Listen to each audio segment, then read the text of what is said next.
Hello and welcome to Australia Wide. I'm Yasmin Abdelmajid. This week on the show, a fashion story. One daughter's quest to honour her father's legacy. My father was larger than life. He was the first to have an Aboriginal model. He was the first to export to China and Japan back in the 60s. I would love to be able to just say, Dad, here's your fashion parade again. Speak. Good boy. Also on the show, dog therapy. How making furry friends is helping kids in need. I guess with a lot of our kids, forming attachments is a difficult thing to do when you've been through trauma. First time I met her, there was a connection. It was amazing. And burnt out cars, trash or treasure? I think they're part of the outback. You look at the ranges and they're all red and the soil's red. That's red because of rust. It looks terrible, creates a lot of wrong impressions. It's just unacceptable. But first today, each year coroners around Australia investigate thousands of deaths, providing much needed answers to families and institutions. But in some rare cases, there are neither answers nor recommendations, which has prompted one Adelaide family and the South Australian coroner to ask, are inquests always necessary? Simon Royal reports.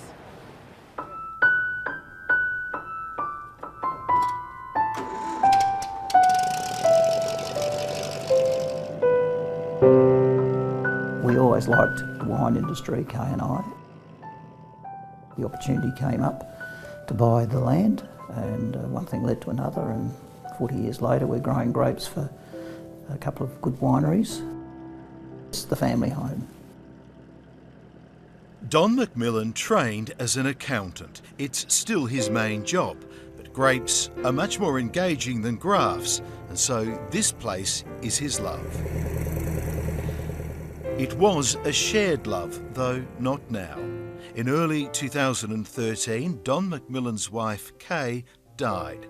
She'd had a severe stroke 8 months beforehand, but it was an incurable heart disease, amyloidosis, that caused Mrs. McMillan's death. If I say it's just a pump, the heart is a pump and it just was freezing up, it's probably a layperson's terminology, but that's essentially what happened. The heart just stops pumping, and essentially she died as a result of that. It was, of course, a family tragedy. The loss of a partner, the loss of a mother. The family and doctors knew what was coming. There was no mystery as to why Kay McMillan died.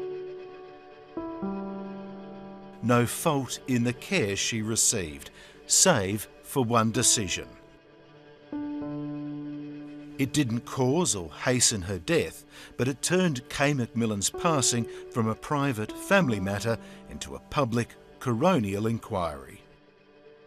Mrs. McMillan's death was a death in custody because she was detained under the Mental Health Act, and it's compulsory, it's mandatory under the Coroner's Act that there has to be an inquest into all deaths in custody in this state, whether they're mental health deaths or deaths in the prison system.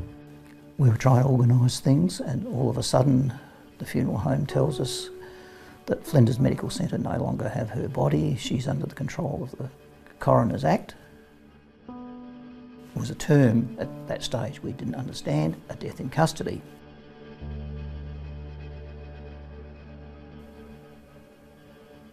How the McMillan family were cast into the legal system was, according to the coroner, the result of the actions of one doctor at Adelaide's Flinders Medical Centre. SA Health concedes Mrs. McMillan's medical notes had clear do not resuscitate orders. But in the last hours of her life, Dr. Balakrishnan, then employed by the hospital, claimed Mrs. McMillan did want to be resuscitated. Her family's position was against her wishes. The doctor said Mrs. McMillan had insight into her situation, but then he detained her under the Mental Health Act, claiming she was depressed. It was a bad call. I think he used the wrong piece of legislation to achieve something. What the something was, I don't know, because in the end, he made the decision late on the Monday afternoon. No medication was given to Kay to do whatever it was that he deemed necessary. and then within a couple of hours she had passed away. The coroner describes Mrs McMillan's detention as unnecessary and almost certainly unlawful. But it was the doctor's claim Mrs McMillan's family were acting against her wishes that brought the sharpest rebuke. It is utterly reprehensible to construct a justification based on a false assertion that a family insist their loved one not be resuscitated when the patient herself had a desire to continue to live.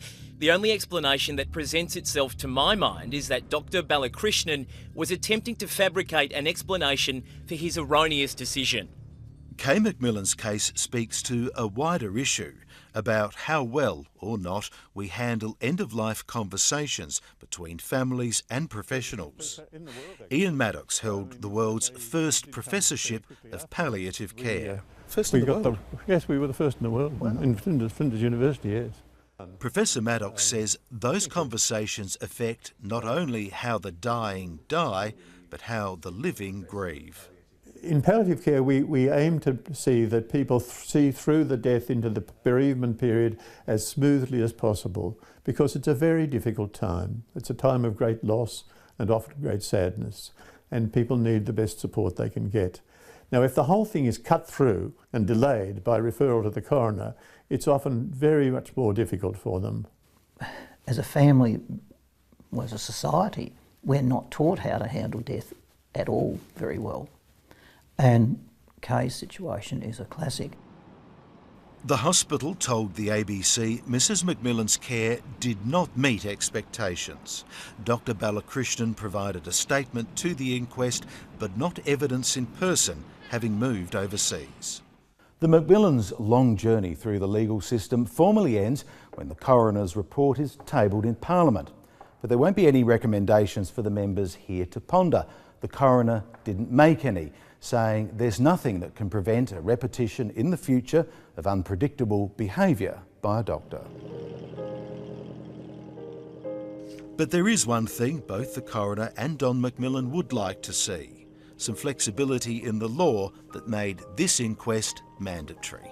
There's room for adjustments and refinements to be made to the Act in relation to some of those deaths under Section 32 of the Guardianship and Administration Act. I want to see the Coronial Act changed so that the coroner does have, that word must needs to be replaced with may.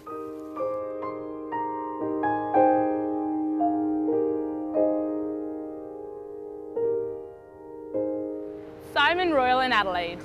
We all know dogs are a person's best friend, but what if your pet could help others through some of their toughest times?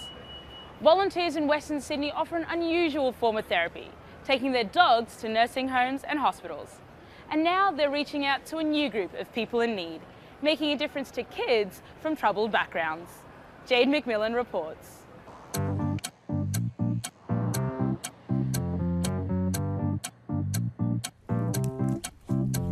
It's something you probably don't see every day. Going to work, Lulu. Hey, Lulu going to work. Dogs in prams being pushed around a hospital. Who's going to press the button? But here at Mount Druitt in Sydney's West, patients are about to meet some unusual visitors. You want to say hello to the puppy? Bella, Lulu and Mandy are therapy dogs. Their owners, Lynette and Isabel, are volunteers, hoping to spread some joy in what can be a tough environment. When you hear them crying and then as soon as they see the dogs there, the little tear runs down their face with a smile, and that's beautiful. Once a week, Lynette, Isabel and their pooches do their rounds, visiting everyone from sick kids and their families in the children's ward to patients in palliative care. Hello, how are you? I'm fine, thank you. Hey, hello. We've got some little visitors today to see you. Big kisses. Big kisses. No, I've never seen a dog in a hospital. Okay. And I think it's just, wow, blowing my mind. That's lovely. Yeah. I think it takes them to another place. They can be very uncomfortable, in a lot of pain. It's something that just lets them focus on something that's pleasant for a little while. The ladies belong to a group called Nepean Therapy Dogs. You're 94. Set up nearly 25 years ago, it now has around 40 volunteers. Hospitals won't just let any old dogs in though, and at the group's training centre in Penrith, new recruits are put through their paces with the help of a replica hospital room. So Rochelle, we're just going to do a practice run with Grace and just get her to practice engaging with Marty, our patient today. Grace, sit. Good girl. And pick her up, place her on the bluey. The smells and the hand hygiene smells, the piping and all sorts of things in the environment are completely foreign for a dog. We're trying to make them feel as comfortable as possible before they set paw or foot in the hospital. Hospitals aren't the only places embracing therapy dogs. Once a fortnight, the volunteers visit Penrith Valley School for students with behavioural and emotional difficulties. Hey guys. Hello. How are you going? Good. Good. Hello. What are their names? It's Callum. Harry. Harry. Cullen. Cullen. What? Dog in a tutu. What? That's funny. Essentially, they're students who have had problems in mainstream schools, so a lot of them have been suspended, whether it's family breakups or family members being incarcerated. Because of the traumas they've been through, the symptoms get diagnosed as, say, ADHD, but it's really, in a lot of cases, it's post-traumatic stress disorder. Speak. Speak. Good boy. The school program started earlier this year, and teachers say it's helped to create calmer classrooms and happier students. First time I met her, there was a connection. It was a good bond. It was amazing. I've never felt something like that. And how does it make you guys feel when the dogs are here? Just happiness. Yeah. So it might be your breathing might be slowing down a bit, your heart rate might be coming down a bit. So I really love the school because it's helped me with so many problems throughout my life, helping me get over anxiety and depression. Oh, she has missed you. I guess with a lot of our kids, it's forming attachments is a difficult thing to do when you've been through trauma. So this is a part of helping them to establish trusting relationships. A lot of what we do is to put structures in place to help them to feel good about themselves, and that's where the learning comes from. For the volunteers, it's a way of forming stronger bonds with their pets as well as other people. Hi guys. Katie Selby started volunteering with her dog Perry after a life-threatening illness forced her out of work. Hi Lady Val. I felt very lost. And I thought, I need to do something. I need to do something with my life. I can't just be chronically ill. She makes hospital visits on top of the school trips and says it's the human connections which make it all worthwhile. When I first started at Auburn, I met a lady called Joan, and Joan and Perry had an instant bond. When she moved over to palliative care, we went over there to visit her as well. And sadly, she passed away, and that was very hard. It was very hard for me, and it was very hard for Perry. But still catch up with the daughters, and I just saw her granddaughter in a musical, and yeah, it's great to know that you made a difference. I think it's a surprise in a way because you don't expect to see a dog in a hospital. But look at those beautiful brown eyes. I mean, how could that not make you feel happy? And to see people who haven't smiled for the whole week, the staff has told us, has brought a smile to their faces. That is such a blessing.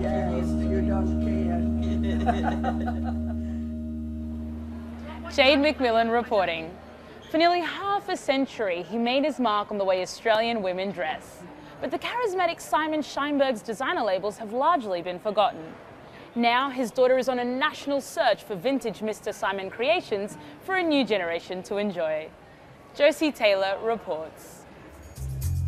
Hi Tom. Hi Deborah. Hi.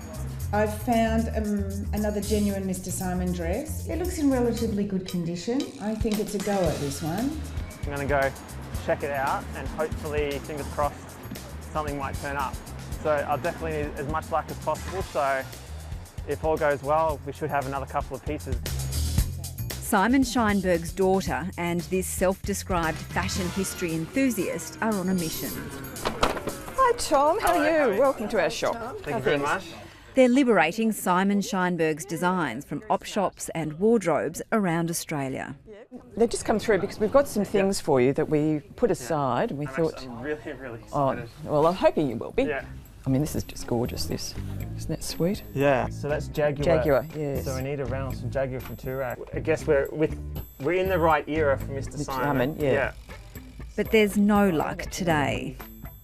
No Mr. Simon. We've sort of got everything around his sort of from the same era. That's just how it is. To go and find something is very needle in the haystack. But when you get a call or when you hear something that some vintage Australian designers have turned up, you just have to investigate because you never know. I used to wear some of his things and enjoy them.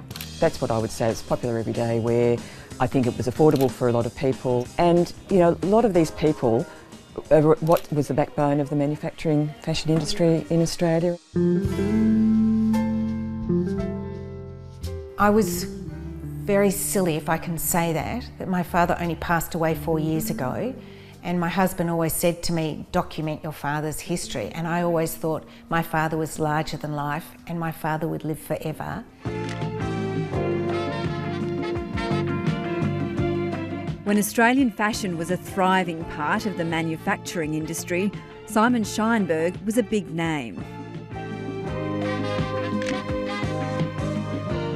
Now to the judges' point of view with Mr. Simon Scheinberg, chairman of the judging panel. Do you think that we do enough with the gown of the year here? No, we don't. We could really give Australia and the Australian women, in fact the world, a good view of what Australia can really do in fashion.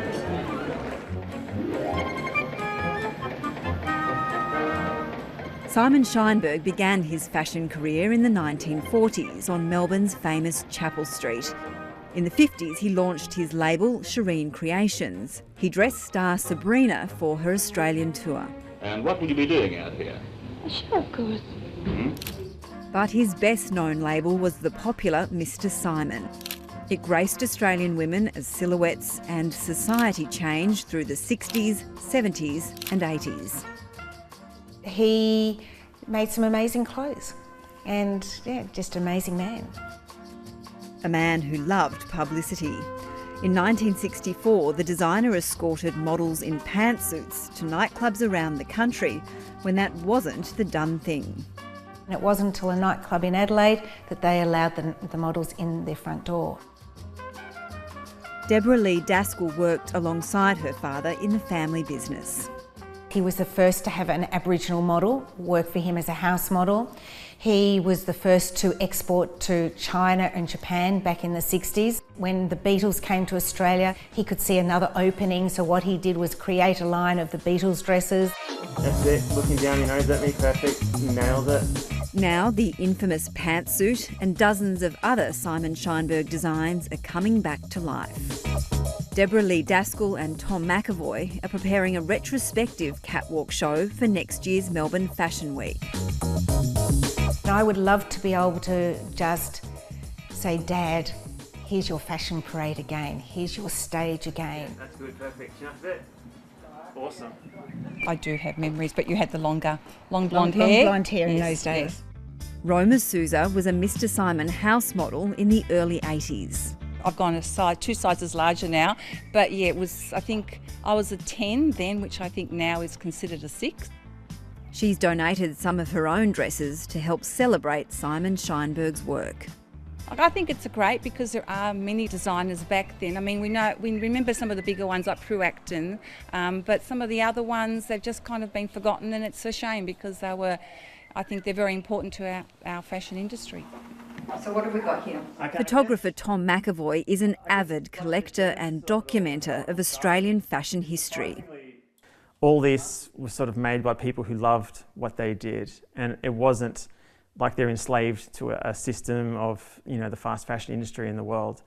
And what I love about these dresses is they're made by Australians for Australians. So I like this one. I hold this up to people and they go, it's blue and it's velvet, whatever. But once you get someone to try it on, you will see the expertise and you'll see the massive difference between fast fashion and dresses made by specialists. Simon Scheinberg closed his Melbourne factory in 1989. Unfortunately, the garment industry or the Australian fashion industry doesn't exist how it used to. We couldn't reproduce and compete against China on the same dollar value. His daughter says Mr. Scheinberg turned down millions for the business, so his reputation would remain intact. You don't realise sometimes how lucky you are and what you have till you don't have that anymore. And as plans continue for his catwalk comeback, what would Mr. Simon himself be thinking? He would be buzzing and saying, give me a glass of champagne and let me join in. Yeah, that's it, perfect. Hold that, good. Hold it, hold it, hold it. That's perfect. That's good.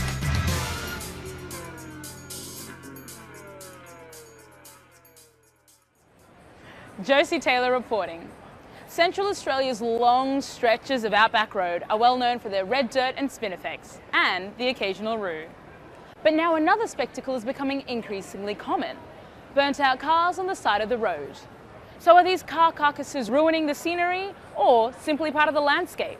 Shubha Krishnan reports. It's a beauty to some and an eyesore to others. These abandoned, burnt-out bush cars are an endless talking point among locals and tourists.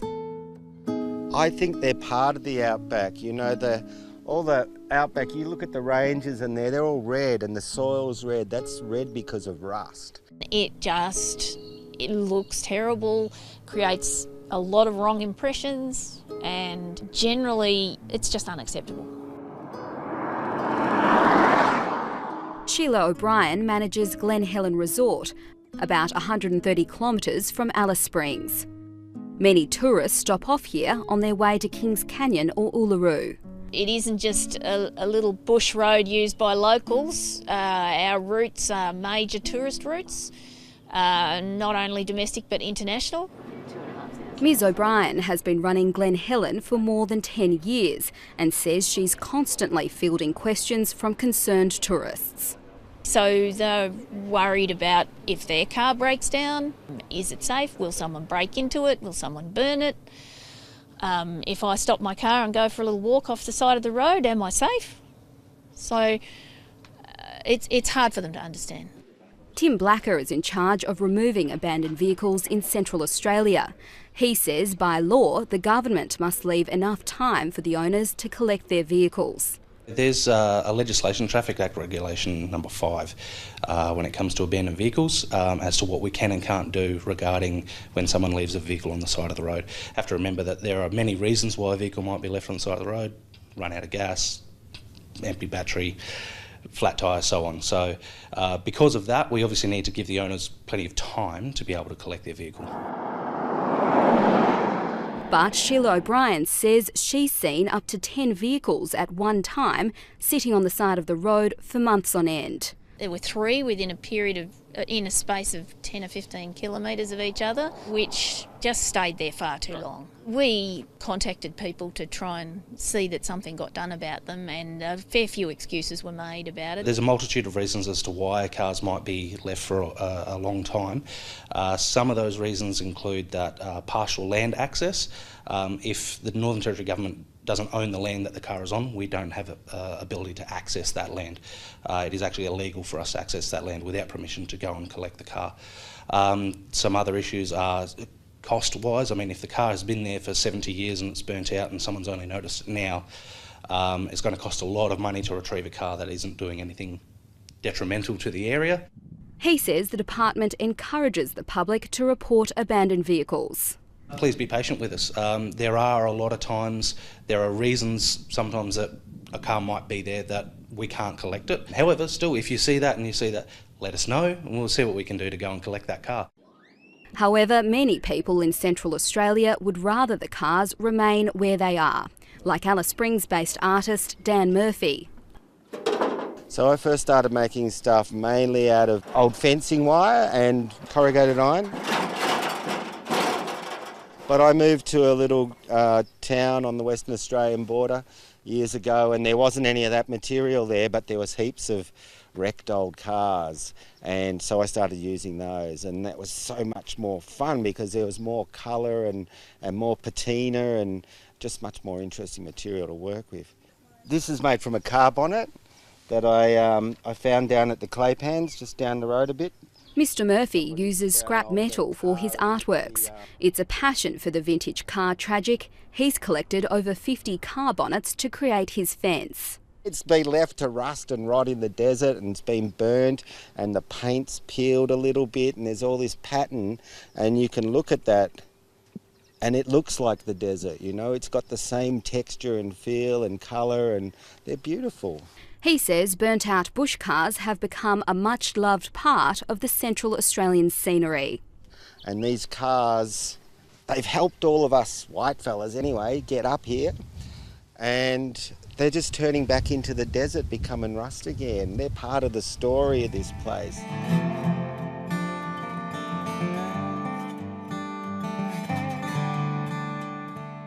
So what do the people think? Are these rusting and decaying car carcasses ruining the scenery, or are they now just part of the Red Centre landscape?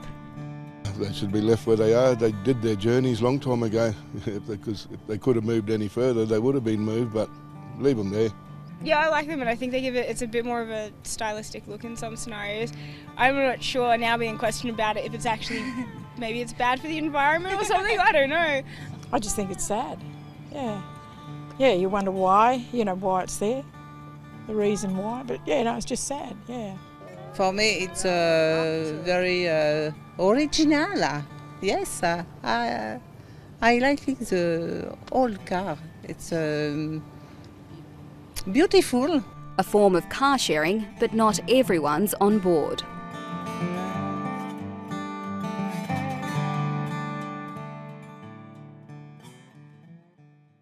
Shubha Krishnan with that story. And that's all from us this time on Australia Wide. I hope you've enjoyed the show, and remember you can catch any of our stories on iView or on our website. I'm Yasmin Abdel Majid. See you next time on Australia Wide.